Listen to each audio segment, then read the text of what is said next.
Good morning, my dear student.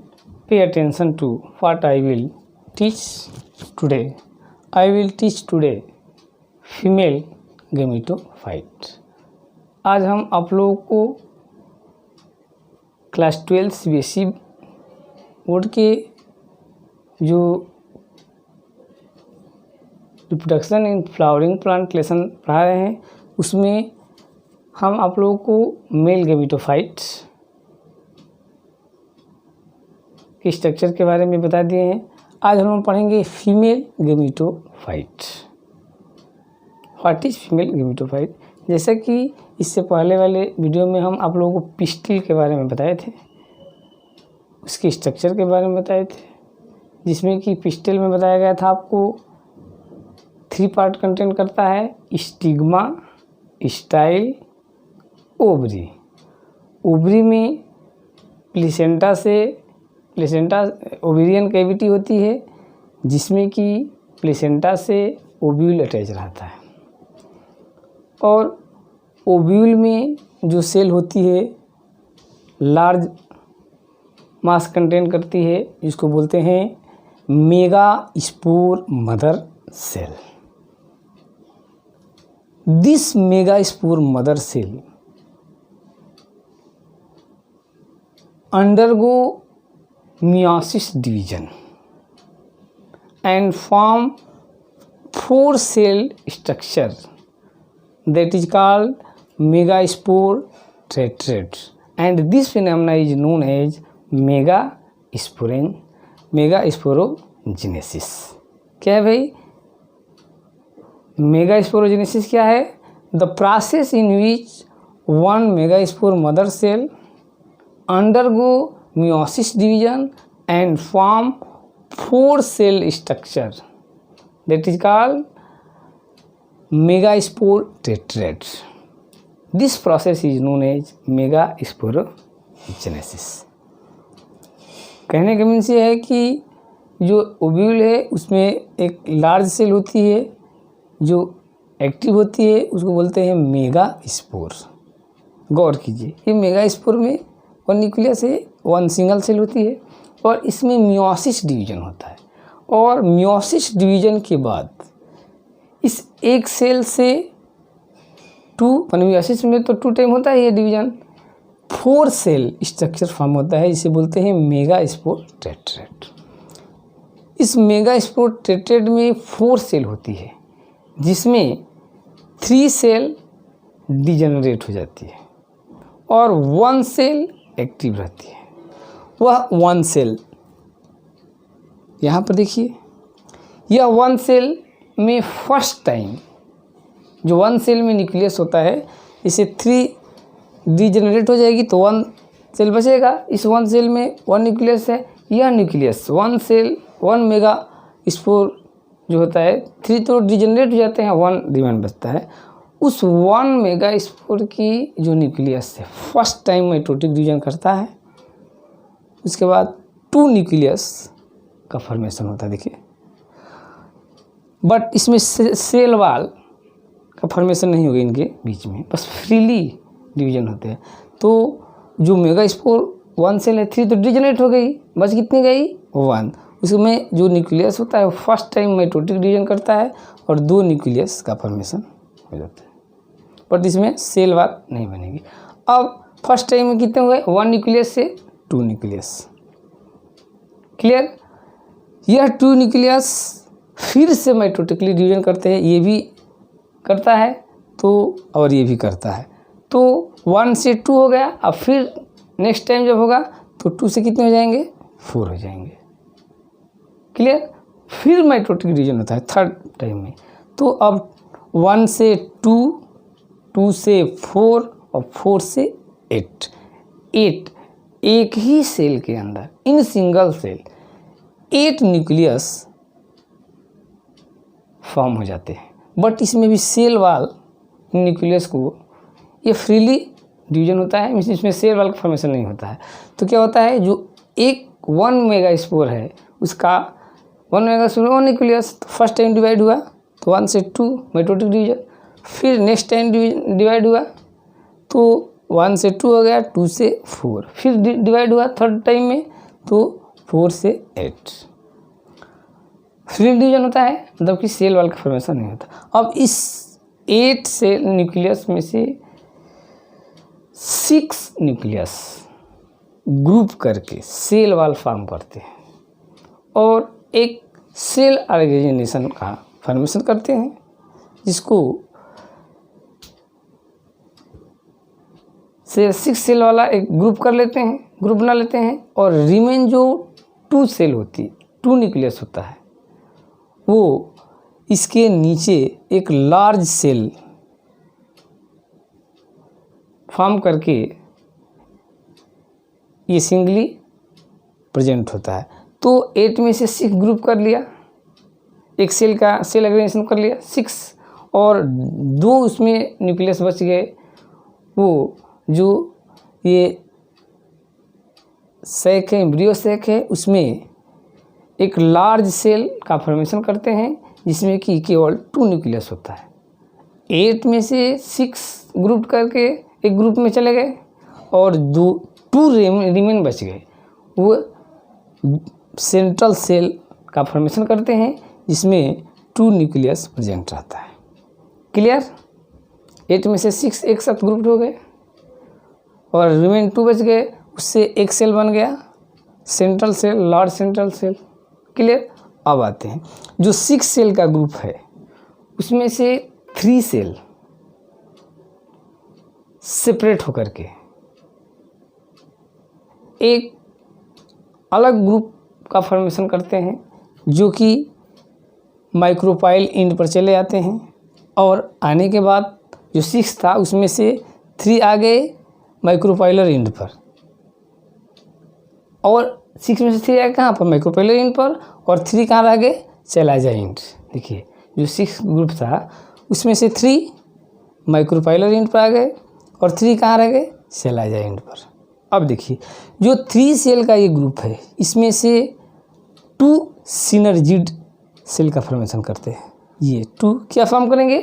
Synergid cell, और 1 egg cell. तो 6 में से 3 का ग्रुप हुआ जो चैलाजा एंड की तरफ इधर मूव किए माइक्रोपाइलर एंड की ओर, और वो 3 सेल में से 2 सिनर्जिड सेल का फॉर्मेशन किए और 1 एग सेल का फॉर्मेशन हुआ। ओके, अब जो ये सिनर्जिड सेल है, इसमें फिलीफॉर्म अपरेटस होता है। ये देखिए फिंगर लाइक स्ट्रक्चर किसमें होते हैं? सिनर्जिड सेल जो फॉर्म होता है 2 सेल, उसमें एक फिलीफॉर्म अपरेटस होता है, जो कि पोलन ट्यूब को सिनर्जिड सेल में एंट्री करने में हेल्प करता है। कौन? ये है आपका फिलीफॉर्म अपरेटस। पोलन ट्यूब जब जर्मिनेशन फर्टिलाइजेशन होगा, उस समय जो पोलन ट्यूब फॉर्म होती है स्टिग्मा से, उस पोलन ट्यूब को इस सिनर्जिड सेल में एंट्री करने में ये फिलीफॉर्म अपरेटस हेल्प करता है। क्लियर है? तो 8 सेल में 6 ग्रुप हुआ, 2 बच गया जो कि सेंट्रल लार्ज सेल का फॉर्मेशन हुआ, 2 न्यूक्लियस रह गया। अब उस 6 में से 3 ग्रुप हो करके 3 ग्रुप हुए, जिसमें से 2 सिनर्जिड सेल का फॉर्मेशन किए और 1 एग सेल का फॉर्मेशन हुआ। सिनर्जिड सेल जो बना उसमें एक स्ट्रक्चर होता है, इसे बोलते हैं फिलीफॉर्म अपरेटस। ये क्या करता है भाई फिलीफॉर्म अपरेटस? तो जो पोलन ट्यूब होती है उसको सिनर्जिड सेल में एंट्री करने में क्या करता है? हेल्प करता है। ठीक, तो ये हो गया आपका 6 में से 3 सेल यहाँ पर हो गए, 2 सिनर्जिड्स और 1 एग सेल, और 3 सेल जो बच गए वो चैलाजा एंड पर एंटीपोडल सेल का फॉर्मेशन कर लिए। ठीक ना? और ये बीच में जो बच गया, जो लार्ज पार्ट बच जाता है, ये होता है सेंट्रल सेल। ठीक, इसमें 2 पोलर न्यूक्लियस होते हैं। इसमें जो न्यूक्लियस होता है सेंट्रल सेल में, उसको 2 न्यूक्लियस क्या बोलते हैं? Polar nucleus. ठीक है ना? 10। और इस पर हम देखते हैं कि ये जो आपका पूरा एम्ब्रियो है, एम्ब्रियो सैक, जिसमें 8 सेल होते हैं, 1 2 3 4 5 6 7 8 न्यूक्लियस होता है, बट 7 ही सेल होती है। कैसे भाई? तो 1 सेल, 2 सेल, 3 सेल, 3 सेल ये हो गया 3 न्यूक्लियस, और 3 सेल ये हो गया 3 न्यूक्लियस, 6 न्यूक्लियस, और बीच वाला जो हो गया पूरा ये आपका सेंट्रल सेल हो गई। इस सेल में 2 न्यूक्लियस हो जाते हैं, तो 2 कंटेन करता है तो एक ही सेल हो गई, तो 3 सेल ये, 3 सेल 6 सेल, और ये सेंट्रल सेल हो गई 1 सेल। तो इस तरह से एम्ब्रियो में 8 न्यूक्लियस और 7 सेल स्ट्रक्चर होता है। ठीक है ना? तो ये रह गया आपका फीमेल गेमेटोफाइट। क्लियर? कोई सस्पिशन नहीं। एक बार फिर से देखते हैं। कह रहा है कि फीमेल गेमेटोफाइट में आपको पहले हम बताए हैं ओव्यूल के बारे में, डायग्राम स्ट्रक्चर बना के दिया था। ओव्यूल में ही आपका लार्ज सेल होती है, इसे बोलते हैं मेगास्पोर मदर सेल। इस मेगास्पोर मदर सेल में मियोसिस डिवीजन होता है, और 1 मेगास्पोर मदर सेल से 4 सेल स्ट्रक्चर फॉर्म होता है, इसे बोलते हैं मेगास्पोर टेट्रेट। क्लियर? मेगास्पोर टेट्रेट। तो इस प्रोसेस को, जिससे कि 1 मेगास्पोर मदर सेल से 4 मेगास्पोर टेट्रेट फॉर्मेशन होता है, उसको बोलते हैं मेगास्पोरोजेनेसिस। अब वह मेगास्पोर टेट्रेट में 4 सेल है, 3 डीजेनरेट हो जाती है, 1 एक्टिव रहती है। वह 1 सेल वाला मेगास्पोर का nucleus first time mitotic division करता है तो 4 न्यूक्लियस बन जाते हैं, बस सेल वाल का फॉर्मेशन नहीं होगा, फ्रीली डिवीजन होता है। नेक्स्ट टाइम में, सेकेंड टाइम में ये फिर से डिवाइड होता है तो 2 से 4, फिर थर्ड टाइम में 4 से 8 न्यूक्लियस होता है फ्रीली, इसमें सेल वाल का फॉर्मेशन अभी नहीं होता है। ठीक है ना? 8 हो जाएगा। अब आगे क्या होता है भाई? इस 8 सेल में से 6 सेल अब सेल वाल से ग्रुप होकर के एक सेल का ऑर्गेनाइजेशन करती है, 6 सेल का। 2 न्यूक्लियस बच जाता है, जो कि इसके नीचे एक लार्ज सेंट्रल सेल का फॉर्मेशन करता है। ठीक है ना? अब 8 में डिवीजन कर रहा है, 8 जो न्यूक्लियस है उसमें से 6 तो एक ग्रुप में चला गया, और जो 2 रिमेन बच गया वो सेंट्रल में, central cell large central cell का फॉर्मेशन होगा, ये सेल लार्ज होती है। अब 6 सेल में से 3 सेल एक इंड पर आ जाते हैं, माइक्रोपाइल एंड्स, और 6 में से 3 के कहाँ आ गए? माइक्रोपाइलर इंड पर, और 6 चला जाए इंड पर हो गए। अब ये जो 3 माइक्रोपाइलर इंड पर यहाँ पर आए, इसमें से 2 सिनर्जिड सेल का फॉर्मेशन किए और 1 एक सेल का फॉर्मेशन हो गया। 3 में से 2 सिनर्जिड सेल और 1 एक सेल। क्लियर है? जो सिनर्जिड सेल है उसमें एक फिलीफॉर्म स्पेशल टाइप का स्ट्रक्चर होता है, इसे बोलते हैं फिलीफॉर्म अपरेटस।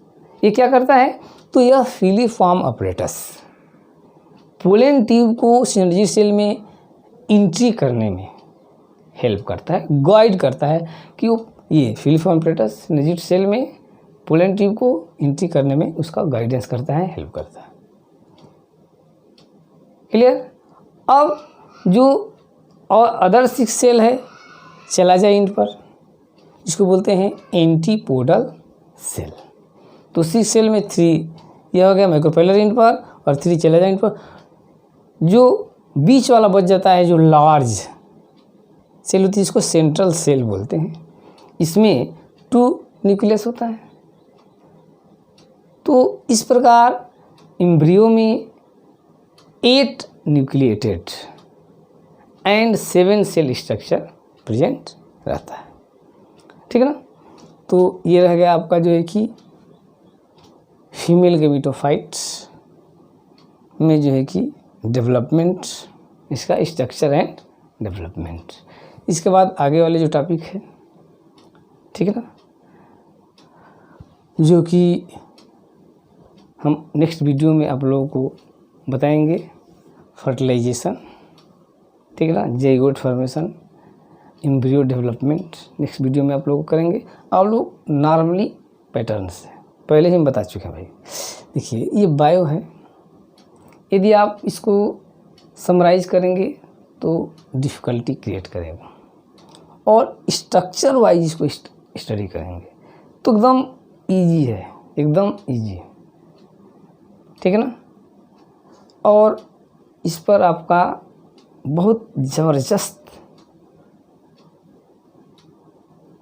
हो जाएगी पकड़। और इस तरह से ये बोर्ड वोर्ड के मतलब कि केवल 12th पास करने के लिए जो है कि हम आप लोगों को इतना फोर्सली वो नहीं कराएं। प्लेटफार्म पर, बड़े प्लेटफार्म पर जो ऑल इंडिया लेवल पर जो एग्ज़ाम होती है एंट्रेंस मेडिकल के लिए या और भी जो भी एग्ज़ाम्स होती है, उस एग्ज़ाम को ध्यान में रखते हुए कितना लोग तो जो है कि अपने लगा दे रहे हैं जो है कि लेक्चर के आगे कि नीट ये फलान ठिकान जो है कि सब, और कंसेप्ट देने में जो है कि ऐसे गोल घुमा करके सीधा डायग्राम भी नहीं बना पा रहे हैं, जैसे तैसे बना दिए, यहाँ से वहाँ दौड़ जाएंगे। उससे नहीं होता है बायो की पढ़ाई। यदि आपको बढ़िया से बढ़िया कंसेप्ट रखना है, डीप नॉलेज रखना है, क्योंकि आजकल के समय में थोड़ा सा नॉलेज कुछ नहीं होने वाला है। जो अधिक से अधिक नॉलेज रखेगा उसको टाइम अधिक देना पड़ेगा, और पैटर्न अपनाइए, ट्रिक केवल हवाई कर देंगे कि ये मेडिकल लेवल का जो है कि लाइव क्लासेज है, ये है, तो उससे कुछ नहीं होने वाला है। ओरिजिनली ग्राउंड पर आइए और step wise, if you want to go in medical entrance, you totally centralise and force NCERT bio book, और उसमें जो भी टॉपिक दिया हुआ है आपको स्ट्रक्चरली इसको अगेन एंड अगेन रिवाइज कीजिए। देखिए मेरा चैलेंज है कि आपको एंट्रेंस में जाने से कोई नहीं रोक सकता है, बट वो समराइज हवाई वाले, क्योंकि हम डॉक्टर बन जाएंगे। और ठीक, इसलिए माय डियर स्टूडेंट्स मेरी बातों पर ध्यान दीजिए। और हार्ड नहीं है, बट वो शार्ट कर चलेंगे हार्ड हो जाएगा। इसमें बायो है ही है, केमिस्ट्री है, चूँकि हम ऑलरेडी केमिस्ट्री का भी फिजिक्स है, इसलिए ज़्यादा से ज़्यादा बायो को यदि क्वेश्चन आप करते हैं तो, और उस 2 सब्जेक्टों में कुछ लो भी रहेगा तो आपका सिलेक्शन में होता है। इसलिए मेरे बातों ध्यान दीजिए। ठीक, आज के लिए इतना ही। थैंक्स।